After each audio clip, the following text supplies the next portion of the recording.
Қыздар, келіншектер, осы видеоны мен сіздерге бала киімін қалай таңдау, жаңа туған сәбиге киімді қалай таңдау, мен өзім қалай таңдағаным туралы жазайын деп шештім. Қазір сіздерге дауысы жақсырақ естілсінші деп наушник тағып алдым, көрем қазір сапасын. Видеоны жазып болғаннан кейін, өйткені мен қатты айғайлап сөйлей алмаймын, мен балам ұйықтап жатыр. Баламды ұйықтатып, түн ортасында видео жазып отырмын. Өзіме есіме түскен, өзіме пайдалы болған ақпараттармен сіздерге мен бөліскім келеді. Баланың, сіз білесіз, тууға жақындағанда, ең соңғы 3-ші скринингте УЗИге түскенде сізге шамамен айтады баланың салмағын. Сол кезде сіз, егер сізге үлкендеу десе, онда үлкендеу киім дайындайсыз. Яғни негізі стандартына 56 размерден басталады баланың киімі. Негізі 56 размер көбіне болады. Бірақ кейде менің түсінгенім, мен осы екінші баламда 56 размер 5 слип апардым. Прям мен слип бірінші баламмен жақсы көретін едім қолданғанды. 5 дана слип салып қойдым. Босанған кездегі дорадовая сумкада болатын киімнің ішінде ақ слип болды. Бәрі 56 размер. Менің балам одан үлкен болып туылды, 58 сантиметр болып туылды. Анау слиптардың ешқайсысы болмай қалды. Болды әрине, бірақ андай тартып, аяғын бүгіп кигізіп, бала бірінші туылған кезде жиналып жатады ғой. Бақа сияқты бүйтіп қол аяғы жиналып отырады, сондықтан ол кезде болды, бірақ подгузнегі жағын ашып қоятынмын. Ол жер ілдіруге келмейтін, аяғын қанша жинаппай қойғанмен. Сондықтан әрқашан 56 размер 2 киім және одан үлкендеу размер 56-дан келесі 64 па? 62, кажется. Сол 62-ден екеу алып бару керек екен деп мен солай өзім ойлап қалдым. Одан кейін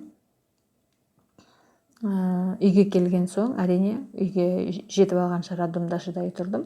Үйге келген соң өзімнің бірінші баламның киімдерін бәрін шығарып, кең өзіне болатын размерлерін шығарып кигіздім. Енді ползунки кигізгенде, жаңадан ползунки балаға сатып алатын кезде, сіз жүкті кезіңізде дайындаласыз, киімдер аласыз. Сол кезде бірінші баласы барларға, бірінші рет балаларына, бірінші балалы болайын деп жатырған аналарға кеңесім, сіз білмейсіз ғой көп нәрсені. Мен де мысалы білген жоқпын, өзім қолданып, басымнан өтпегенше, өзім қолданып көрмегенше. Ползунки алғанда әрқашан подгузникке орын қалдыру керек екен ползункиде.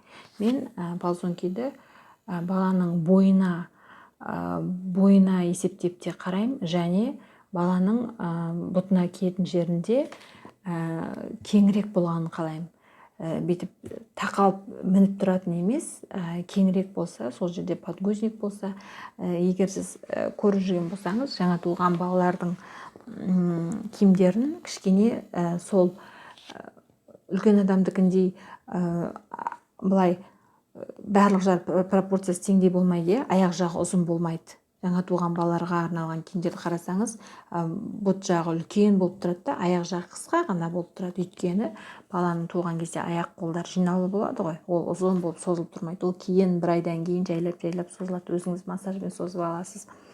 Сондықтан ползунки алғанда подгузник киетін орны бар, кең мол ползунки алу керек. Мен солай таңдайтын болдым. Және ползункидің беліндегі резинасы енді болу керек. Ендісін алам мен. Резинасы ұстайтын, яғни беліне келіп тұратын, бірақ енді болу керек. Егер ол жіңішке болса, кішкене баланың ішіне батып тұрады. Мен оны басқа сондай ползункиларды кигеннен кейін ғана айырмашылығын байқадым. Баланың үстінде қызыл мынандай полоскалар қалады. Батады ана резина, егер де жіңішке резина болса. Және үстіне баланың кофта түймесі бар, кофта алдында, былай алдынан түймесі немесе кнопкасы бар кофта алған дұрыс. Өйткені бала жаңа туылған баланы қатты былай ұстаудың өзі оңды солды жұлқылап ұстай алмайсыз. Ол бірінші туған кезде өте бос былқылдап тұрады бала. Сондықтан оның басынан киім кигізе алмайсыз. Боди жарамайды. Боди басынан кигізетін кофталар жарамайды, өйткені оның басын әлі ұстай алмайды сіз еркін кигізгенге. Бодиді менің бір ұнатпайтыным, ол астынан подгузниктен ілдіріледі ғой. Егер сіз бодиіңіз тарлау болатын болса, подгузникті тартып, бұтына тақап кигізіп тұрады. Сондықтан мен бодиді қазір кигізіп бастадым, 3-ші айдан бастап кигізіп бастадым. Онда да мен бодиді кең размер кигізем. Дәл өзінің бойына сай размер кигізбеймін, одан кең кигізем. Подгузникке орын болу керек, және ол баланы көтеріп, мына қолтығынан бүйтіп көтерген кезде жоғарыға боди тартып, подгузникті бұтына тіреп тастамау керек, қажап тастамау керек. Және тағы бір баланың киімін, тігісі сыртына қараған киімдерді басында жаңа туған сәбиге сондай киімдерді қарауға болады. Бір-екі айдан кейін жайлап стандартный кәдімгі киімдер кигізе бересіз.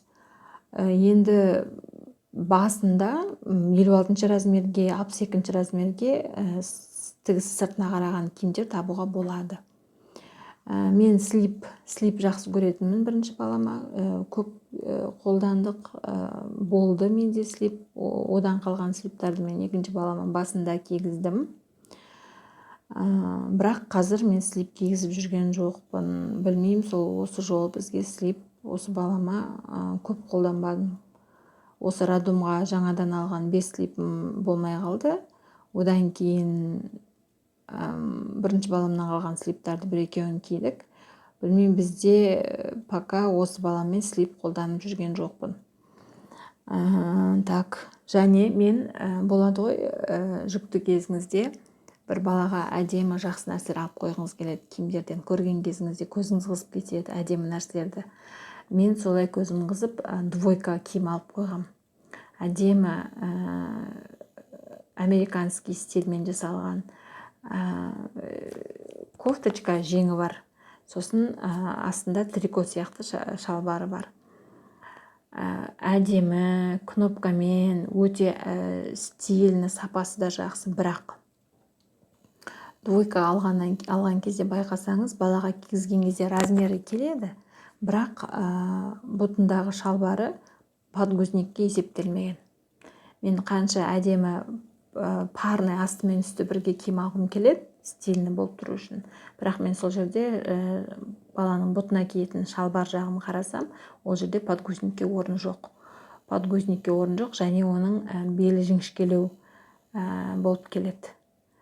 Сондықтан мен өзім сол двойкамды үсті киюге уже размері балама киюге келген кезде асты болмай қалды. Подгузник де симайды, белі де тар өтпейді. Сондықтан ондай двойкаларды, наборларды алатын болсаңыз, жаңағы баланың кие алатын мүмкіндіктерін бәрін есептеп, ойлап, қарап, ұстап көріп, сөйтіп алыңыз. Подгузникке орын болсын бұт жағында, үстіңгі жағы да ыңғайлы болсын. Және тағы бір кеңесім, менде бірінші баламнан қалған киімдерім жиналып тұрды ғой. Соларды қанша болады ғой, мынау кейінірек кигізіп көрем деп алып қоясыз да, жүре бересіз. На самом деле балаға бала тез өсіп кетеді, сондықтан жаңағы жинау тұрған киімдеріңізді арасында қайта-қайта шығарып балаға кигізіп көре беріңіз. Өйткені сіз оны ұзақ уақытқа былай шетке алып қойсаңыз, балаңыз оны киетін размерден өсіп кетуі мүмкін бойы. Сондықтан ол киіп үлгермей қаласыз ол размерді, ол киімді. Менде жақында былай болды. Маған қонаққа Европадан Евротурға барған сестренкім барып не алып келді. Боди алып келді балама. қайсы не еді, Зараның упаковкада 5 данасы болатын бодині алып келді. Онда 12-18 ай 85 сантиметр деп жазылып тұр. Мен соны ойладым. Ойбай, 12 ай қашан болады, декабрьде ашам дегенше деп салып қойып жүрдім. Одан кейін өткенде бір ойладым, қарайыншы осы қалай болып тұрады екен, түрі қандай, несі қандай деп аштым. Бір рет кигізіп былай бойына қойып қарасам өте үлкен болып тұр. Жарайды деп қайтадан салып қойдым. Одан кейін ол бергі мен ашып қарап жүрген жерде қалғанда тағы бір жол тағы кигізіп көрсем, осы 3,5 айында 4 айға жақын кигізіп көрсем, ол боди болып тұр менің балама. 4 айлық балаға 85 сантиметр деген боди. Әрине мен кеңдеу кигіземін. Әрине мен подгузниктің орнын есептеп, подгузниктен де ауысатын, баламның бұтына тіреліп тұрмайтын қылып кигіземін. Соның өзінде ол 85 сантиметрге 12-18 ай балаға болатын нәрсе 4 айда болып тұр. Вот сол жағдайларды айтам. Әрқашан егер сіз алып қойған киіміңіз болса, оның размеріне, сантиметріне, айына қарап, оны былай алып қойып, кейін өзіңізге болмай қалып жүрмесін, міндетті түрде арасында қайта-қайта шығарып кигізіп көріңіздер. Мен қазір осы видеоны түсірем деп алдын ала дайындалған жоқпын. Өйткені мен дайындалған кезде мен түсіре алмай қалам видеоны. Дайындалған кезде балам мені жібермейді. Қазір міне ұйықтады, әкесі қарап отыр, сондықтан мен осы видеоны алла сәтін салып жазып отырмын. Мен сіздерге жаңағы бодиді да көрсетем деп ойлағам, шығарып кәдімгідей айларын көрсетем деп ойлағам. Өзімнің жаңағы ползункиларымды, алған киімдерімді көрсетем деп ойлағам. Подгузниктерді көрсетем деп ойлағам. Менде қазір Экосанда майлода бар. Оны мен балам ұйықтап жатқан бөлмеде барлығы қалып қойды. Қазір оны алып шытырлап анда-мында тасып жүрсем, балам оянып кетеді. Сосын мен бұл видеоны да жаздыра алмай қаламын. Сондықтан егер өздеріңіз іздеп қарасаңыздар, ол Экосан, Мэлис, Мэло бәрі интернетте бар. Мен айтқан жаңағы Зараның бодилары да интернетте бар. Оларды сатуға шығарып қойған, толып тұр. Былай қарап аларсыздар егер қызықсаңыздар. Әзірге осы, егер есіме түсіп жатса, егер де сіздерге пайдалы болады деген ақпарат есіме түсіп жатса, міндетті түрде жазамын, бөлісемін. Өзім бірінші балалы болған кезде маған көп нәрсе белгісіз болды, түсініксіз болды.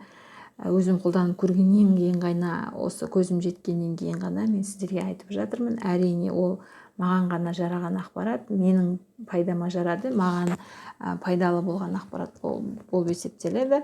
Өздеріңіз қарайсыздар. Әрине бұл бәріне осылай деген сөз емес. Әрине кімге қалай болатынын, егер сіздерге бұл жарап жатса менің айтқан ақпаратым, онда өте жақсы пікір қалдырып кетіңіздер, айтыңыздар, сіздерге қандай нәрсе жақсы, көбірек ұнады, жаза отырыңыздар.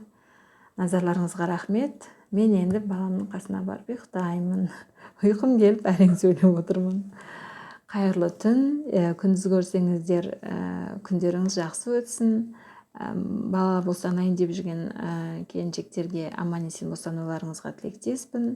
Жаңа сәбиін босанып қолына алып отырған келіншектерге сүттеріңіз көп болсын, балаларыңыз тәтті болып өсе берсін деп тілеймін. Аман болыңыздар. Осылай арасында видео жазып тұрамын. Көріскенше.